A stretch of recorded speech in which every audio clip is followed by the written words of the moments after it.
Réfugiés loin de chez eux, cela fait maintenant plus d'1 an qu'ils espèrent. Fatigués d'attendre la fin de la guerre, ces déplacés soudanais ont décidé de repartir à zéro.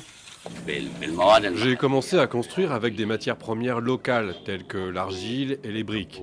Grâce à Dieu, j'ai construit la maison, mais il reste encore le toit. Au fur et à mesure, je construirai le toit et je déménagerai dans la nouvelle maison. Comme Mohamed, plus de 7 millions de civils ont fui les combats qui font rage au Soudan. La plupart des gens ici ne comprennent pas les raisons de la guerre et pourquoi elle a éclaté. Nous sommes des gens simples et n'avons rien à voir avec la guerre. Nous espérons qu'elle se terminera pour que nous puissions retourner chez nous et mener une vie normale. Mais un cessez-le-feu semble pour l'instant inenvisageable entre les deux camps qui se disputent le pays. Les forces soudanaises du général Al-Bourhan et les paramilitaires des FSR dirigés par Hemeti.